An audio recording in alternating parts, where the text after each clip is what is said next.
very, very comfortable. He can play outside as an X or a Z. You play in the slot nowadays and teams don't challenge you, the middle of the field is just wide open, and a guy like this is feasting on it. And that's why you're seeing now, when you look at the top 20 reception leaders in the NFL, Tyler Boyd's on there. A.J. Green isn't. That's a heck of a nice little thing to have there because you know A.J. can go up at any time. Yeah. So right now, this football team, you hit it right on the head. They're spreading the ball everywhere. But with the Bengals, it's always about who cares what you're doing now. And I played for Bill Lazor. He was my coach. And one thing he would always say is let the offense work for you. Let the offense work for you. And that's why they're top 5 in points, in yards, and third down.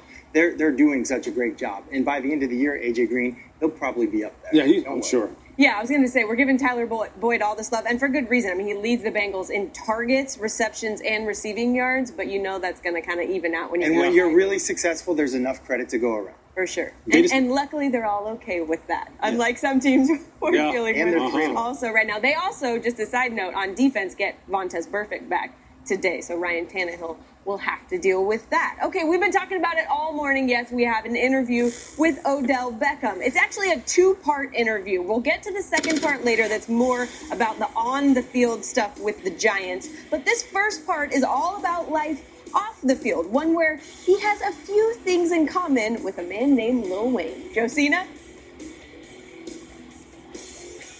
Yes, Sam. Well, Giants wide receiver Odell Beckham Jr. and Lil Wayne are both in the midst of highly anticipated comebacks. Lil Wayne dropping the Carter 5 album recently after first announcing it in 2012, and OBJ missing most of last season with a broken ankle and then persevering through trade speculation and rumors. But today, in part 1 of our conversation, I sat down with both mega stars beside one another at the same time to discuss how they're both connected by their roots, their individuality, and their notoriety. Say go DJ, cause that's my DJ. Say go DJ, cause that's my DJ. Say go DJ, cause that's my DJ. Lil Wayne and OBJ, thank you for joining me at the table. I appreciate it. I thought about how you guys are both Louisiana natives, both iconic representatives of the 504 area code. How is that reflected in your personality and ultimately the legacies both of you want to have in the culture? Plain and simple, we come from a lot of good, a lot of bad, a lot of triumph, a lot of tragedy. Put it all together and, you make something beautiful of it. You give us a canvas and you throw a bunch of paint on it and you turn away from it and you look back and it's awesome. It's just the way that we was raised, it's the way that we think, it's a mentality. And it's just something that's carried through all Louisiana.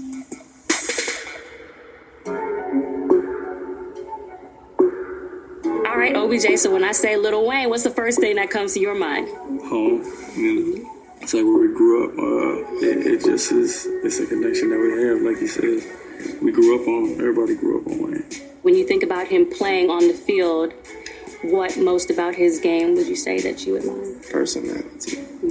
Personality. These are people who wear helmets and you partially can see who they are. So it's hard for your personality to come out through a number. As soon as he line up, and Lord knows if the ball goes to him, and you already know what happens when it does, and just personality, period. You got a tattoo of Lil Wayne on your right thigh, right beside Bob Marley, Evander Holyfield, Mike Tyson. Can you explain just how that came about? This is the leg of legends. These are people who, set the tone for us and did things iconic, and he's obviously iconic, so we only appreciate that. Why is ink so personal to the both of you?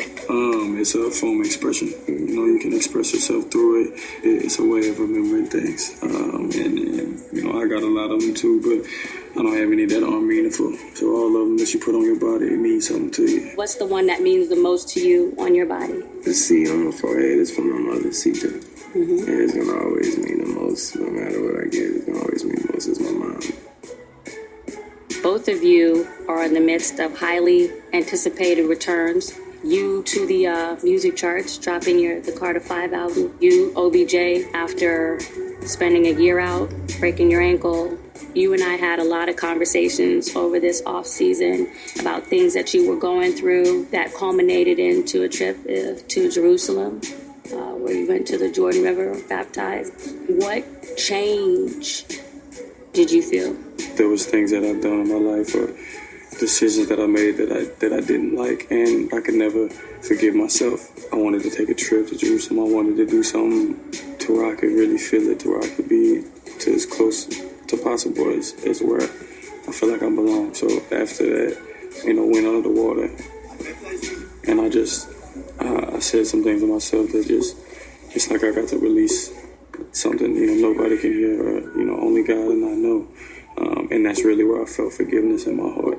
And I just felt there was a way of being able to take control of your life again. 5, 4, 3, 2, I let one go. You're a roughneck, I'm a cutthroat. You're a tough guy. That's enough jokes. Okay, so we want to spin it back because, we do have a big album of yours, and I want to get back to this. And the track Can't Be Broken. And you say, sometimes feel like my head is screwed, twisted like tornadoes too. How do you personally deal with the weight of expectation? Everybody always asks, do you get butterflies? Are you nervous? Do you care with it? No, you embrace it. That follows you even in the booth. That follows you when it's just you and that microphone and not a crowd in front of you. Where the love go? When y'all on the road, and it's a road game, and there's so many people, but 8,000, we don't want you to catch the ball. You can feel the energy. I remember going down to Philly, and this little kid in the stands, like I laughed at it, but it was like a little kid, like I can tell you, I know how cussing me out and stuff like that. Like, it's just different when you have so many people rooting for you to fail. So it's crazy to feel that energy when you can feel, so much hate. Yeah, that's just on you like that. The reason why that was my question, because I've been in front of crowds my whole life, and happy to say, never have, hopefully never have to, been in an environment where the crowd is against you. Right. So I always want to know, like, man, what does that feel like? You run out to, how y'all doing, mic check? But I wouldn't. You couldn't deal. Yeah. And I guess in the same sense, how does it feel, when you fill an arena with 80,000 people, and they come in there to see you. They're not coming there to see the team, they're coming there to see you as a person. I go to the same moment every time. The moment is me with my socks on in the mirror. Probably about 10 years old, rapping something that probably wasn't my song. Probably Bone Thugs, it could have been anything, you know what I mean? But the crowd is who what I pictured the mirror was. So I go to that moment, and once I step on stage, I got those two things. Okay, here's the crowd, but I got them socks. Thanks, Josina, for that. You can see part 2 later in the show. I got it. Oh, he's all about. There's a little plug for you, Lil Wayne. Odell will tell you what he really thinks about the Giants' offense and how he feels about playing in New York. You really can't miss it. He doesn't hold back, to say the least. Coming up on Countdown, is this a must-win game for the Steelers, for the Falcons, or for both? Randy's going to tell you how Antonio Brown can outduel Julio Jones. Plus, I think a lot of us had mentors growing up. Not all of us had mentors that were, some of the greatest baseball players of all time. The advice Alex Rodriguez gave Pat Mahomes. I remember little Patrick saying, "Alex, why are you working so hard today? You just hit all these home runs." And I said, "You're only as good as what you do after greatness." Watch me do this.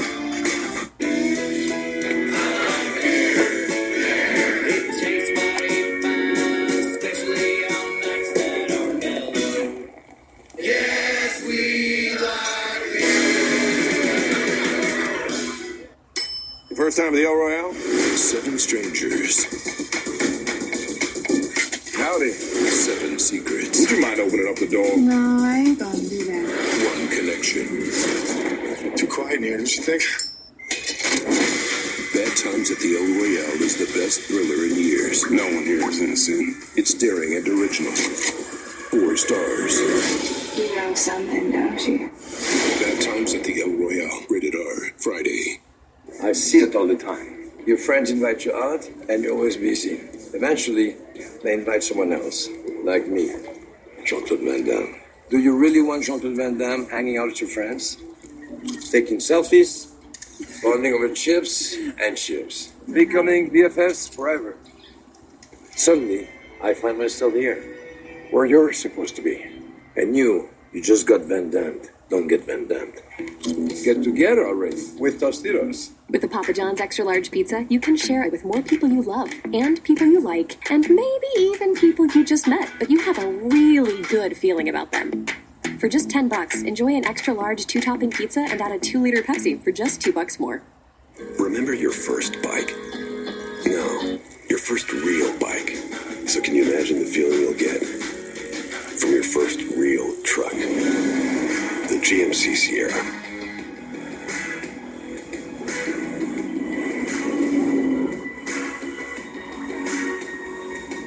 Step up to GMC with nearly $11,200 total value in the specially equipped GMC Sierra SLT when you finance through GM Financial.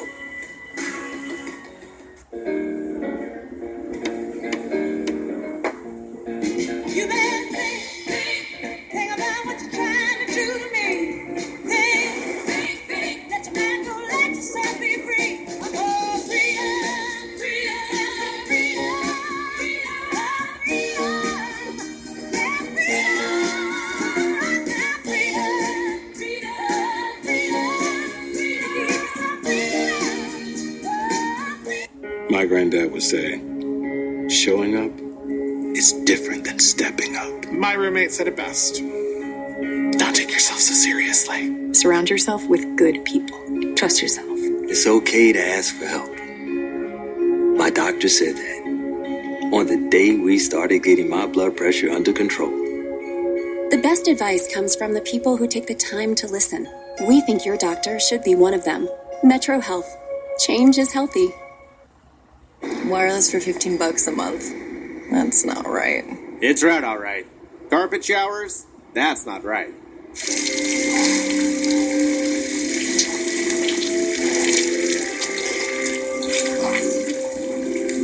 That's not right.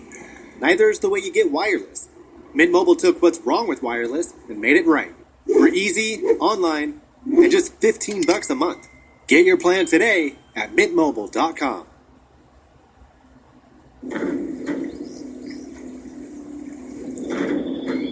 Today, it's the cheetah versus the jaguar. One built for speed, the other created for size. The cheetah, the fastest mammal on land, dashes at its prey like a bolt of lightning. The jaguar, attacking from all angles. They only need one chance to attack. Speed versus strength. Today, one of these hunters becomes the hunted. I don't know who that guy is, but I'd like to get him on the show. That was great. Thanks, whoever you are. That was awesome.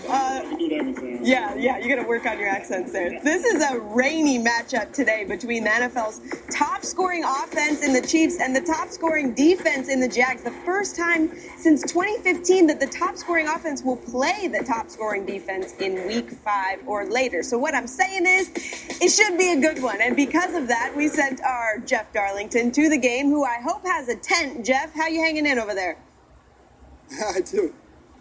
I do have a tent, Sam, and I'm just hoping that this rain doesn't thwart this matchup between Tyreek Hill and Jalen Ramsey, because this will be a good one. And we should point out that Hill actually was the instigator of the trash talk this week, essentially saying that Ramsey is all right, I guess, and then saying he hopes Ramsey plays press coverage against him all game long. He likely won't get that wish because Ramsey doesn't intend to simply follow him around the field, but he did get something else. He got a response from Ramsey.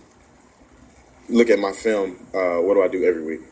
I play press, right, every week, no matter who I'm playing. So if he won't smoke, it'll get there. He's good for what he does for their team. He made All-Pro as a return specialist. Let's get that right. As a return specialist, his rookie year, he went to 2 Pro Bowls as a return specialist. 2 years, I made All-Pro in my position as a corner. Went to the Pro Bowl as a corner. So it's not a wide receiver versus corner matchup. A return specialist. We should also point out that Ramsey noted that they use Hill at all sorts of different positions, and that's why ultimately this won't be a shadowing situation. No doubt, though, when these two are on each other, all eyes will be on them. Now, let's go to Josina Anderson.